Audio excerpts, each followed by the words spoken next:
everybody, and welcome to the next speedrun interview. Today I am interviewing someone from the anime speedrunning community, Glitchedd. Howdy gamers, I'm Glitched, and I'm gonna be doing this interview with my boy Pat today. Thank you very much, Glitch, and I'm happy, I can't talk. I'm happy to have you. Of course, man, thanks for having me. Alrighty, the very first question for you is, why did you start speedrunning? So, I've always watched speedruns, ever since probably about 2014 or 15, when GDQ was like a little bit smaller and just starting to get pretty big. I would watch the runs at GDQ every year. Not really live because I wasn't as into Twitch back then, but that's when I started playing like competitive Melee, and that exposed me to Twitch. And through Twitch, I found a lot of speedrunners and learned more about GDQ. So I would watch a lot of GDQ stuff on YouTube. So I watched like runs from my favorite games, Kingdom Hearts. I remember seeing Zetris do at GDQ, and I found Close to War's Dark Cloud 1 speedruns, and those are like my favorite games of all time almost. So watching those, I kind of just looked at those and I was like, you know what, I could do this. Melee's a really hard game, and I already play that, so I could get into this too. So I started running with Dark Cloud 1 on emulator with any percent, and kind of took that really far, got close to getting world record, and decided to switch to console. And then basically my speedrun journey for all the other games started after that one. Okay, Dark Cloud, I heard, was a very long game. It can be pretty difficult with speedrunning. Yeah, that's true. The any percent category is short because the game is extremely glitchy. It's got like a bunch of menu glitches and whatnot. So I started with the shorter category that was like 20 minutes long. And then I went over to glitchless, no glitches, which was, yeah, about 6.5 hours. For a new player, it was around 7.5 to 8. So it was a big jump, a big transition, but I got used to it, and I grinded that down for world record as well eventually. That's crazy. Congrats. Yeah, thanks, man. What games are you currently speedrunning, and what games do you plan on speedrunning in the future? So currently, I'm kind of just running whatever is easy for me to hop on and stream. I got a lot going on right now, so it's kind of hard to buckle down and just grind a new game or like get super good at a game for record right now. So I'm just kind of running stuff I already know. I'm returning back to Kingdom Hearts 1 on the PS2, the non-final mix version. I'm actually doing that right now. I'm doing Dragon Ball runs, Budokai 1, Budokai 2. I hopped on Budokai 3 the other day. And in the future, I would like to run Silent Hill 2. I'd like to actually complete a run of Final Fantasy 12. I've learned that run all the way through. It's just such a difficult run to actually finish without your run dying. So I'd like to finish that. And then probably also Legacy of Goku 2 I'd like to go back to and try to get record in. Yeah, from what I've heard, all Final Fantasy games tend to be extremely difficult. But them all being JRPGs, very long games, and some of them can have pretty complex glitches as well, especially in Final Fantasy VII, from what I've heard. Yeah, I would say that's true. Final Fantasy 12 is very hard, mostly because it's a game where all of the combat and stuff is active. It's not like a turn-based or anything like that. It's all happening in real time, as well as your menus and your decisions for, you know, using your spells and whatnot. You're all doing that in real time, and everything is on a really tight timer strategy-wise. So yeah, it is definitely very difficult. And one thing I like to say, I'm really glad to learn that you are a variety speedrunner like I am. I really love speedrunners that does a variety of different types of games. Yeah, I agree. I also enjoy that a lot, and watching people do that. I just like a lot of games. I'm not really the type of person who can sit down and just play one game forever. I have to kind of switch it up for variety's sake, and just to make sure I'm still having a good time and getting to experience all the games that I like at this like high level of speedrunning and play, versus just playing one game for a really long time. There's nothing really wrong with that. Usually, it's kind of more impressive to me in some aspects because the people who play these games, like they main a single game and play them for so long, they're usually extremely skilled at those games because they put so much time into them. So I like solo speedrunning, but it's just kind of not for me. There's just too many games that I enjoy that I can't help but speedrun, you know? Completely understandable. Yeah. Mm, what glitches, skips, and/or tricks would you say have been the easiest and also the hardest for you to perform? Hmm. This is a good question.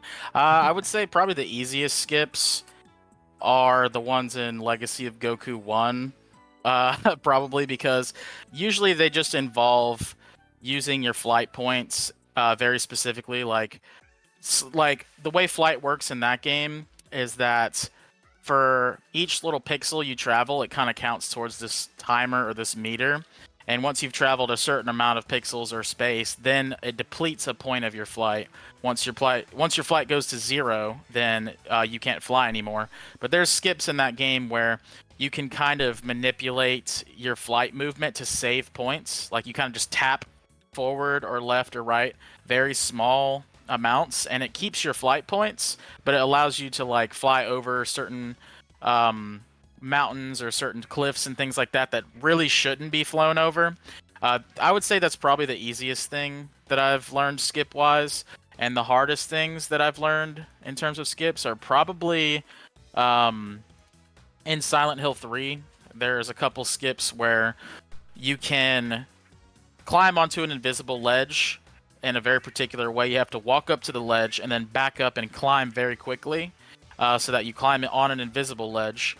And then once you do that, you have to frame perfectly hit select to open the menu, close the menu while strafe running to the left or right, and it will shoot you through the wall out of bounds to a different area that skips like large portions of the dungeons in the game.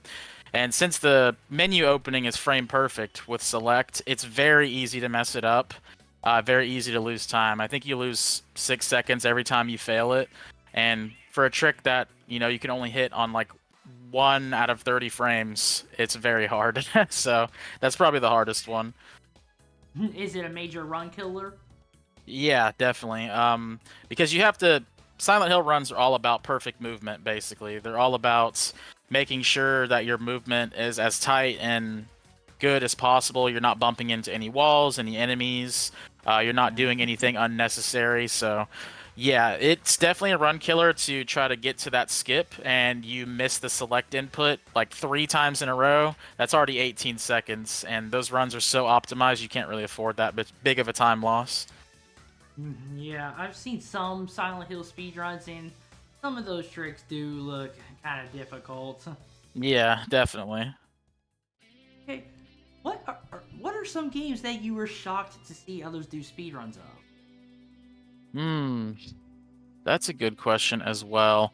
Um, I guess when I first started, I was really surprised that people did speed runs of like Yu-Gi-Oh! Forbidden Memories because those runs can be so long without the 15 card mod that people made. Just doing like original vanilla Forbidden Memories runs can be very long due to the RNG. So I was surprised that people did that. And honestly, I was surprised people ran Dark Cloud too, because it's kind of a similar case. It's like a dungeon crawling, roguelike sort of game where everything is random. There's no like predictability to what you get in your chests, what items you are getting to build the town. It's all random. So I was surprised that it could even be speedrun with the unpredictability of it. But once I learned how that speedrun worked, and spoke with the runners of the game and kind of picked their brains on how they do it, it was really interesting to me, and it's part of a big reason why I wanted to do it myself. uh, like, is there like any games that you had hoped someone would do speedruns of that no one's done yet, Um, Let me see. or at least maybe That's games that only you have done? that's a good question. Yes, games that only I've done for sure. Um, I would say One Piece Romance Dawn is that one for me. I run a lot of anime games, as we talked about earlier. Romance Dawn is like a 3DS JRPG of One Piece that kind of covers the story all the way to the end of the Marineford arc, the Summit War. And it's one of the only games that has that much content in it for an RPG. Like, it follows that much of the story. So I was, hoping that there would be runs of it somewhere, but nobody else had done it. I ended up being the only person that did it, and it's understandable as to why, because the run ended up being 10 hours long, and it's Wow. really grindy. So I totally understand why people don't do it.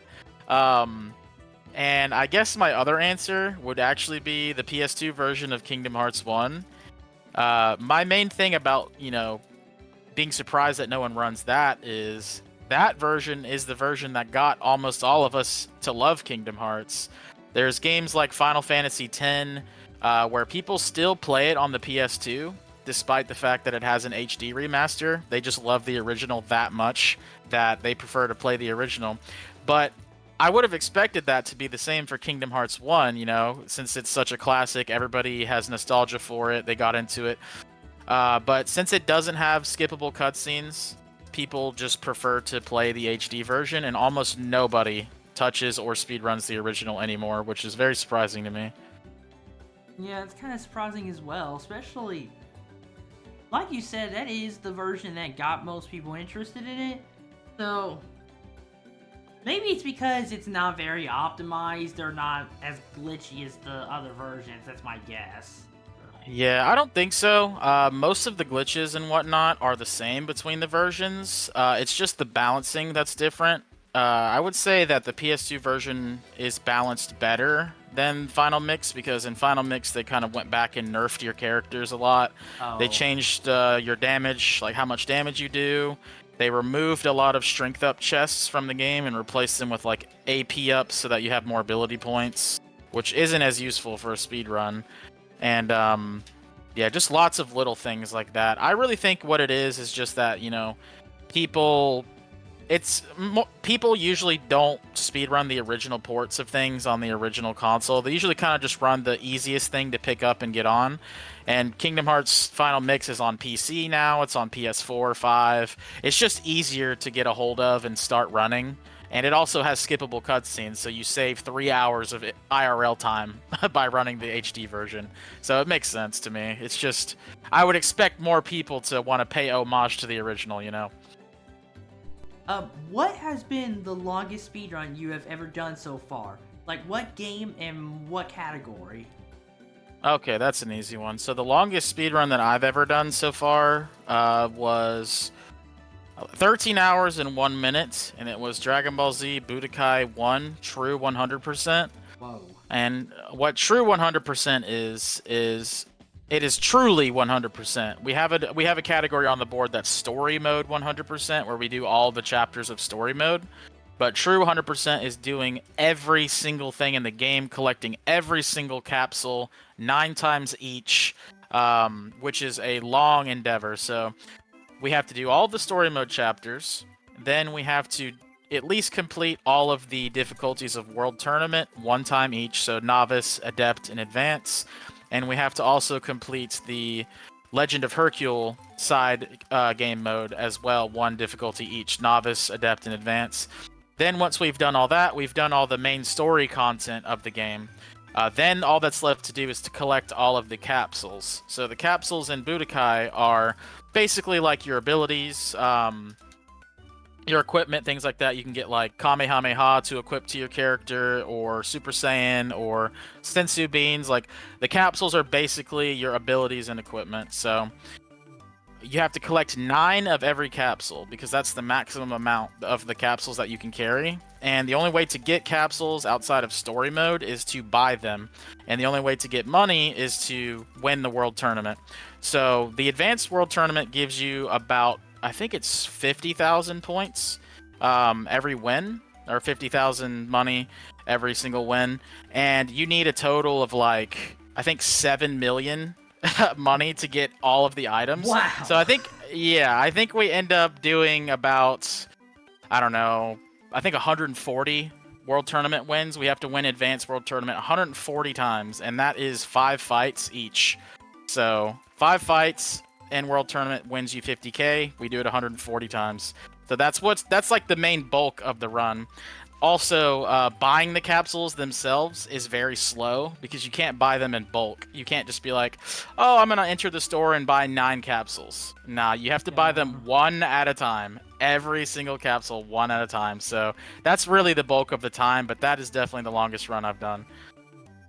I definitely admire you for having the patience to go through such repetitiveness. Yeah, it can definitely be pretty repetitive, but hey, man, somebody's got to do it. And I love these games with all my heart. These games are very near and dear to me. They've gotten me through some tough times. They've made some great childhood memories with me, so I got to pay my respects, you know?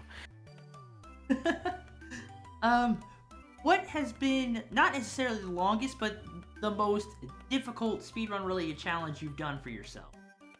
The most difficult speedrun challenge for me is definitely getting a world record in Kingdom Hearts 1 JJ 100% expert. So for people who don't know, JJ stands for Jiminy's Journal. Kingdom Oh, Hearts 1 doesn't really have a tracking system for your completion like Kingdom Hearts 2 does. At the end of Kingdom Hearts 2, it'll tell you, oh, you've completed 100% of the game. Kingdom Hearts 1 doesn't have that, so the only way to really track your progress is through Jiminy's Journal. And whenever you encounter a new Heartless or defeat a new Heartless boss, new character, go to a new world, it fills up the journal with an information slot. So you have to do all the super bosses, so you have to fight like Kurt Zisa, Sephiroth, Phantom.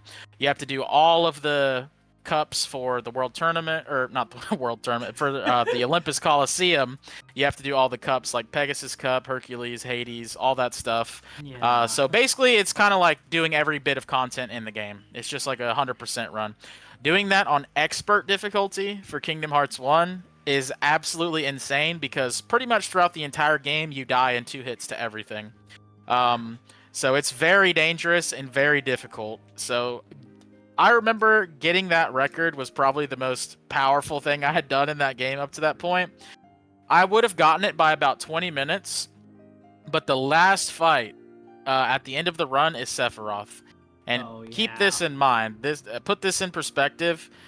The run is 9 hours long. So you spend 9 hours straight just grinding, trying your hardest to not die and stay alive in this very difficult run.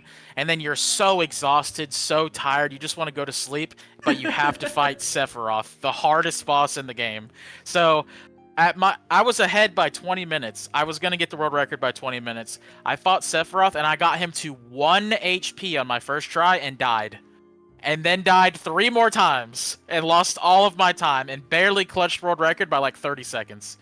But I still did it. So that's definitely like my most hype moment. I was like, thank God I got this record. But it was brutal. It was the hardest thing I've done for sure. I bet you were raging when you got killed when he had just one hit left. Oh, you have no idea. I was livid. I was fuming, buddy. It was so bad. But hey, we got through it, and one day I'll go back to that run and I'll try to do it with 0 deaths. One day. But I don't know when that will be because, gosh, it is a challenge. Well, I wish you luck when the time comes, bud. Thank you, brother. What is your biggest goal for speedrun? My biggest goal for speedrunning really is kind of outside of speedrunning itself. All I want to do is be the best at my favorite games and be able to stream these games to people who also appreciate them like I do. Find new friends who like these games and share similar interests with me and just have a good time with people. I just want to show people that these games, there's a lot more to these games than meets the eye, and that whenever somebody really puts their mind to it and grinds and gets really good at them, they can look super cool, they can be really fun to watch, and can just be something inspiring. You know, that's really all I hope to do, is to just inspire other people to do speedruns or just pursue their dreams and do what they enjoy doing.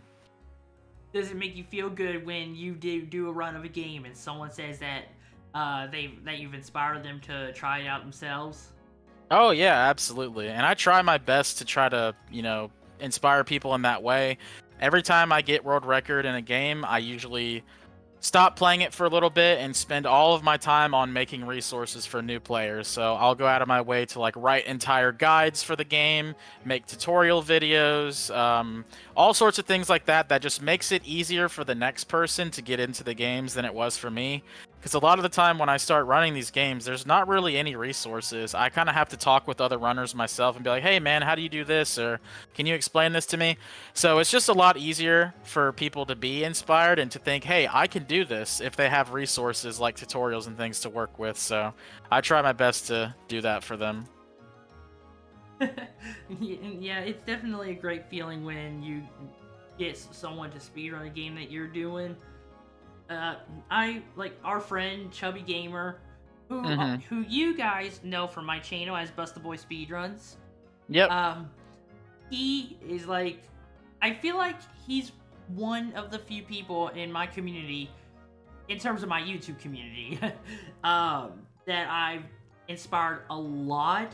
Like he's speedrun like some of the same games I've done, like the meme Blues Clues game, Super Blues Clues Bros, which is basically a Blues Clues version of Super Mario Bros. That's hype.